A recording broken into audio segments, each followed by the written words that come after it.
Hey guys, welcome back to the channel. Another beautiful day. 10 out of 10 in Melbourne, Australia. But this is like the beginning of the end. Unfortunately, that's the difference, guys. The main difference with living in a temperate climate. It doesn't last forever, this kind of weather.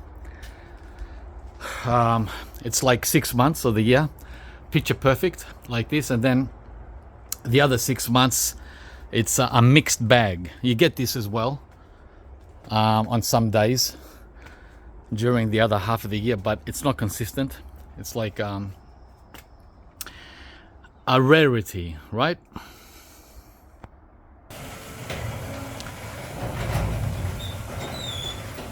Yeah, sounds like the roller door needs oiling, right? I've never oiled it in 10 years or 12 years that I've had it. Still works. Okay, so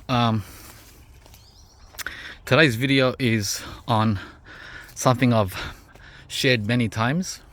This is not new, but by the way, do you guys realize I get a lot of new viewers on the channel with every video? I'm still asked, where am I? Someone recently asked me, where are you? They're still asking. Wow, amazing, huh? And they're still asking me if I can give them cuttings and seeds and sell them something. Guys, I don't sell. This is not a clearance center or a department store. We don't do sales here. This is a private, suburban, family garden, fruit garden, right? That's what we are.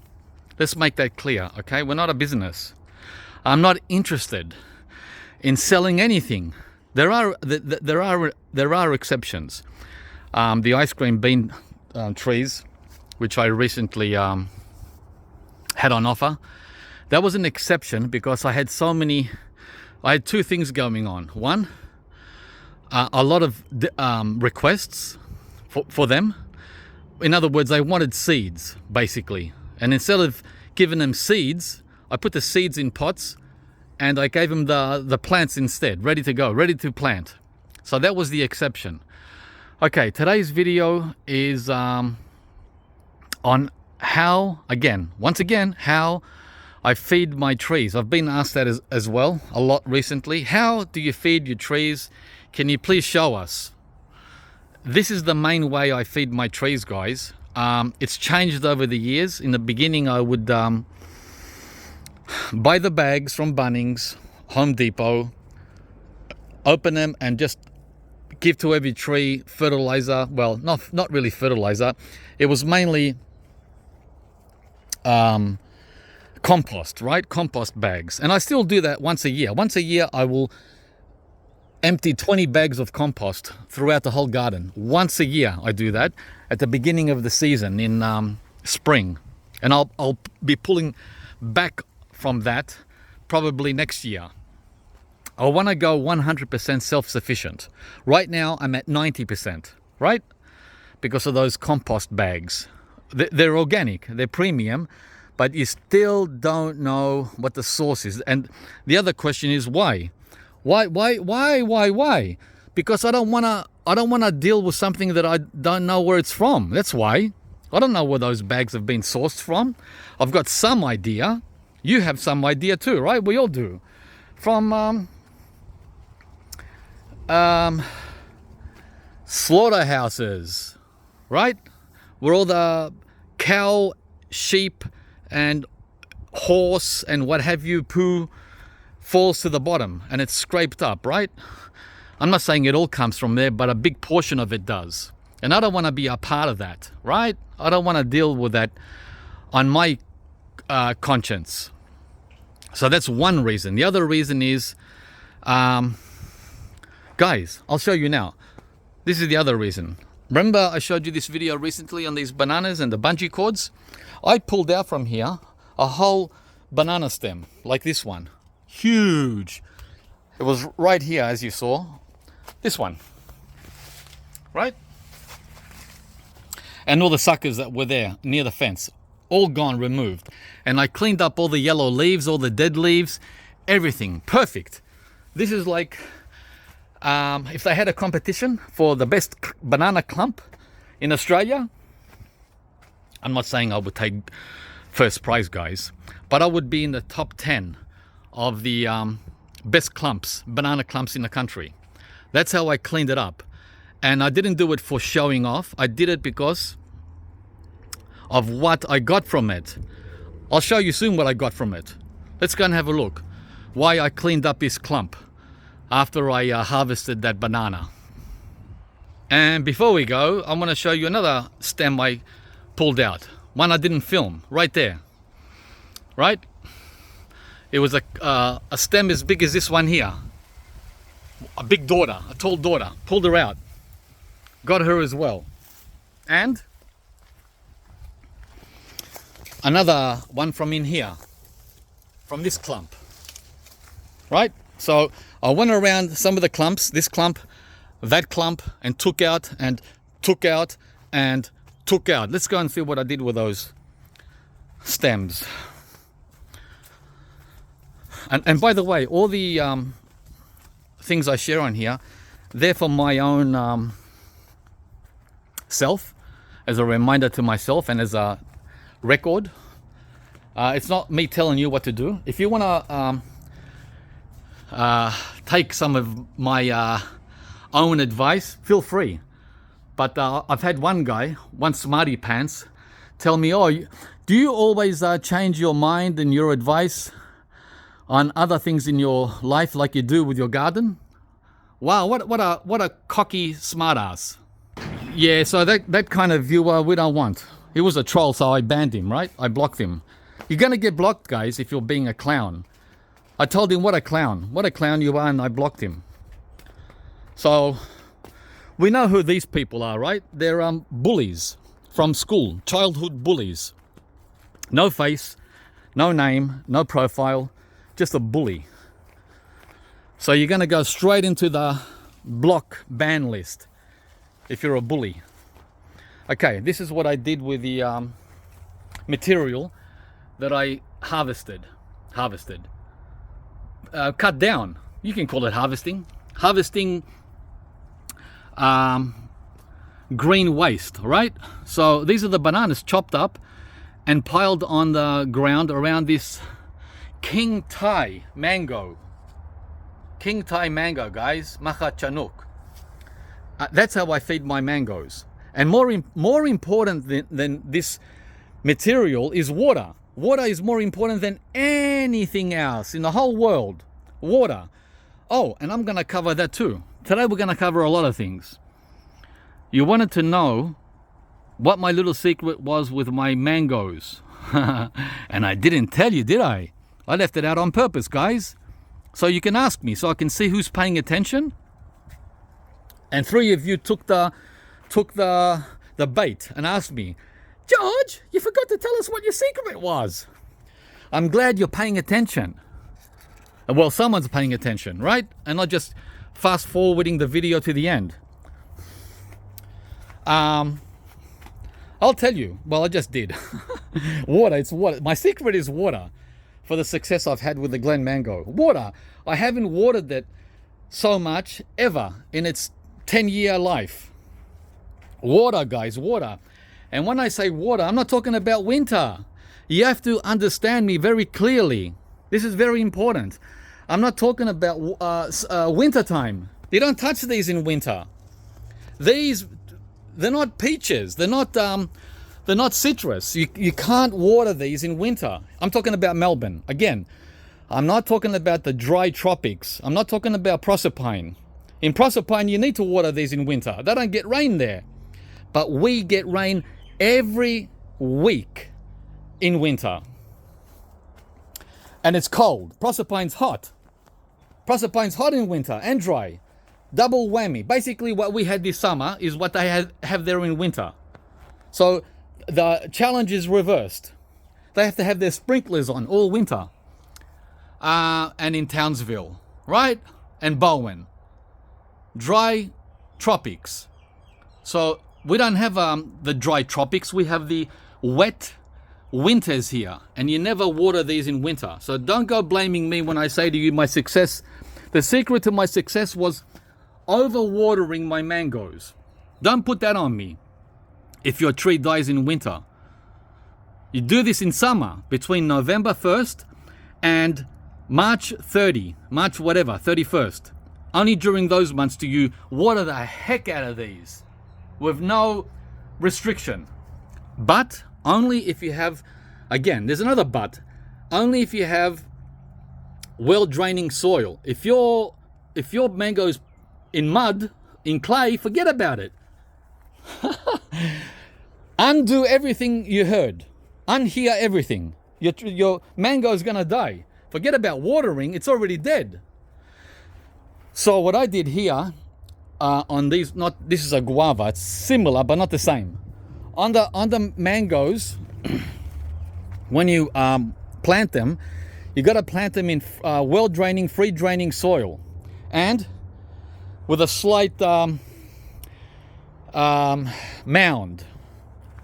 Today the words are coming to me. I had a really good sleep, 10-hour sleep last night. So there's not going to be many ums and ahs.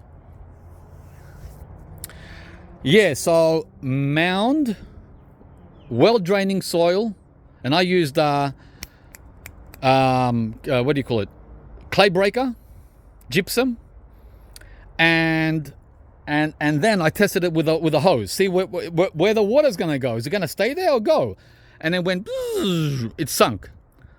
It sunk. As soon as I filled up the hole. That's how you plant and water mangoes. Not in clay. So I used a mixture of native soil and sand, right? You can use sand, paving sand, or what's the other one called? The new one I found. Oh, now we have an Oh man. The black stuff. Starts with a G. Gee, I forgot. Anyway. And look over here. There you go. There's the clump, by the way. The banana clump. So just behind this gate, on this Nam Doc May. Look at how well the Nam Doc May's done. It's doubled in size since I planted it in November. Still not coming to me. Grug, GR or something. Look. That's all the banana cuttings for the Nam Doc May. Look at this solid piece. You're meant to do it fine chop. But guys, come on. I'm not 20 years old where I can sit there chopping up banana stems into chopsticks. I don't have that energy because I'm not doing one tree. If I was doing one tree, I could do it. But I'm doing 100 trees. Yeah, you try to do chopsticks, cut bananas into chopsticks for 100 trees. I want to see that on video. And then I'll say, yeah, someone can do it. So guys, yeah, so it's looking really good. And no fertilizer. Of course, with fertilizer, with Blue Jacket or whatever other chemical commercial product you use, the tree would have probably been up to here by now. I don't want to do it like that, guys. I don't want to do it with artificial means. I'll wait another year or two. That's the Thai guava. No fertilizer. And it's covered in fruit. Right? I don't know how these will do because this is sensitive to cold. This particular guava should do okay. I need to stake it because it's leaning, because the wind comes through that gate like a tornado, like a rocket ship. So this needs to be staked a little better. So that's how I do it, guys. Look, all the bananas from the front. 1, 2, 3, 4, 5. Oh yeah, I took a red Dakar out of here too, but that went to the council bin. I think there's a disease. The reason why these red Dakars have not fruited or even flowered in 15 years, 15 years, is because they have a disease. Once they get to full size and just before the first sign of a flower, the whole stem turns black and dies. And that's what's been happening for 15 years. So when I saw that with this stem here, I ripped it out. There it is there. I ripped it out and I put it into the council bin instead of mulching it and giving the disease to the mango. Okay. Yeah, but it doesn't worry me. And one of you said to me, why don't you take a cutting from the red Dakar and plant it elsewhere? I did. I've put the red Dakar in 5 different spots and it hasn't worked. That hasn't flowered or fruited. I've got one down there, I've got one down there, I've got one there, I've got them in pots. Nothing's happening with the red Dakar. Maybe the whole batch is a dud. Maybe I should just start all over again with a new red Dakar from Bunnings. Okay, now look what I did here yesterday. I cleaned up shop. Yeah, I worked on 3 clumps here. 4? Well, 3.5. This clump here, the one next to the veggie bed, which is coming, it's coming to an end. That's the summer veggies, right? The zucchinis and tomatoes. That's coming to an end on April 1st. On April 1st, all these summer veggie beds, 3 of them, the new ones I got last spring, they're going to be emptied. And we're going to fill them up with brassicas, cauliflower, right? Broccoli and the rest in April. So we still have a few tomatoes. We still have a few zucchinis. There's still another month in the season, guys. Okay, so what I did here was I pulled out the pups, the suckers. And these are big suckers. Look at them. Some of them are like 9 feet long, 3 meters. Yeah, as tall as those. I pulled them out. Didn't need them there. This one here is the longest. Look at that. It's from here all the way down to the end. There's plenty there. There's like 12 stems or 12 plants, right? At least, that's plenty. There were 24 before. I pulled out 12. Maybe I pulled out more. Actually, there were 50. What am I saying? Watch. Look at this. Look how many there were. I chopped them up before I started filming today. I pre-chopped them to show you what I'm going to do with all these pups. What I'm going to do with these pups, guys. Oh, and the other clump is that one there. That's the other clump I cleaned up. The so-called blue Java. Many of you told me that's not blue Java at all. I don't know what it is. And guess what, guys? I don't really care what it is. I don't grow bananas because of what they're called, for their namesake, right? I'm not into names. I'm not into names. All I know is we're gonna get a nice rack there. Look at that. They're on the tip of being ready, and they're nice and fat. Probably the fattest ones ever grown here. I say that every time. So I cleared up that clump. That's what all these are. It's a mix of that clump and this clump. Yeah. Right. There's the bungee cords again. There's only one bungee cord here. This stem here has already flowered and fruited a month ago, but I left the bungee cord on, and I left the stem in place to hold up, to prop up this banana. It's going to be next to flower, and it's leaning towards me. Hang on. Hey guys, it's leaning towards me and towards the greenhouse. That's why I still have that banana stem there that already fruited, like my new haircut. Thanks, Kim. She did a great job, huh? Yeah, so what I'm gonna do with these banana cuttings, all of them, all these, is give them to the ultra tropicals, like this Kaimito, the star apple, which has been growing nicely this past month. It wasn't doing well in November, December.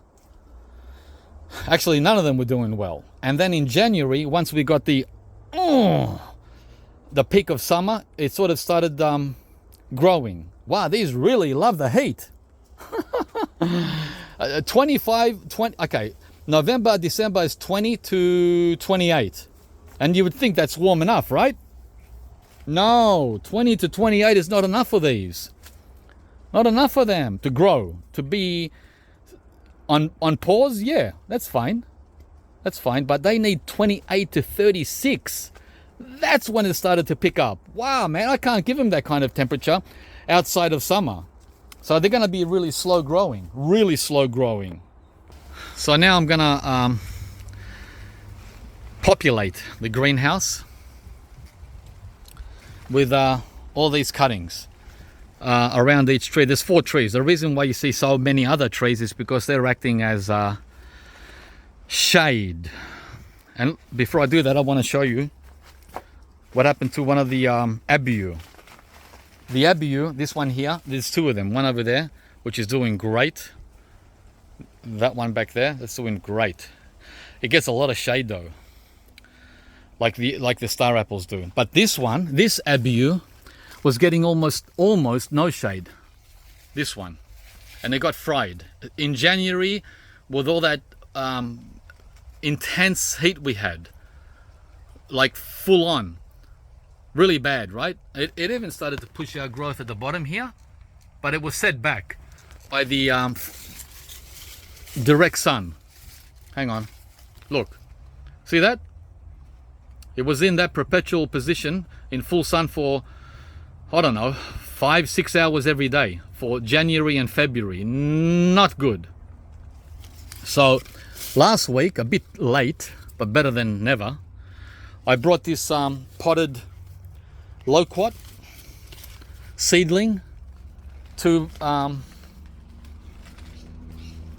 shade it, right? Instead of using shade cloth, guys, I've got all these plants around the garden in pots. Pot. So since I have them, I might as well use them. And not only do they act as shade, because they're living, they're not plastic shade, made of plastic shade material, because they're alive, it might benefit the 4 ultra tropicals as well. I don't know how it works. I don't need to know, guys, how it works, but I do know there's a symbiosis going on with all the plants, right? So let's do this now.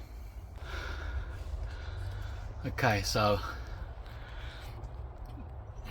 that's the other star apple. I did that, put it there, put it here in the middle, spread it everywhere, right?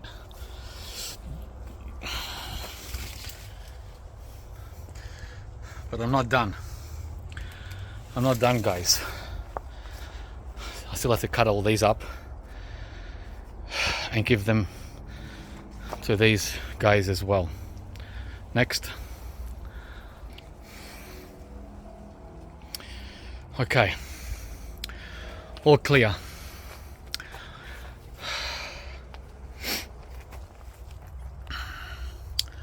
Right.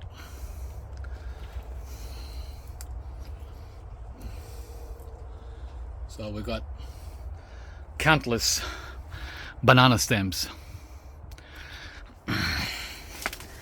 in here now for the ultra tropicals, basically the star apple and the abiu. Hopefully this one here recovers with all that shade it's getting now. Right, what's the temperature? 30 Celsius exactly, 83, whoops, 83 Fahrenheit, and it's the beginning of March. So these guys have exactly 1 month left of heat. Heat means over 24, between 25 and 30-ish. That 30 can be anything from 30 to 36. But I doubt we're going to get anything above 35 in March. We did last year, one time, and it burnt it burnt the Monstera deliciosa leaves. Remember? Yeah. Okay, so now that I've cleared this clump, it's given the Rulinia full 100% full sun for the first time all summer. Yeah, it was shaded. It was shaded by the leaves up here from the bananas, and the bananas that were in the middle, the mid-height bananas, the ones that were like this high, that were shading the Rollinia with the huge leaves, the ones that I just cut up. So, and you can see how yellow the leaves are. Look, not good. It's not in a very good state. It's not a happy camper. And the reason why it's not happy, guys, is because we haven't had any rain. Now, the reason why Ben's Rollinia is doing so well, and it's, what did he say? 3 meters, 3.5 meters. The reason why his is 10 feet is because Sydney, New South Wales, gets a ton of rain in summer. They get the same amount of rain as they do in the subtropics. That's why his Rollinia is doing so well. Not only his Rollinia, but go and check out his latest video. It's amazing. So good. The result he's been getting because of all that rain. Summer rain, right? Okay, so yeah. All right, let's see what else I did. Let's go under here.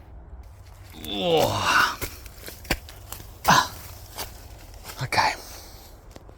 I also cleared this clump a little, which has a rack on it as well. A small rack there. And more importantly, I cut out almost all the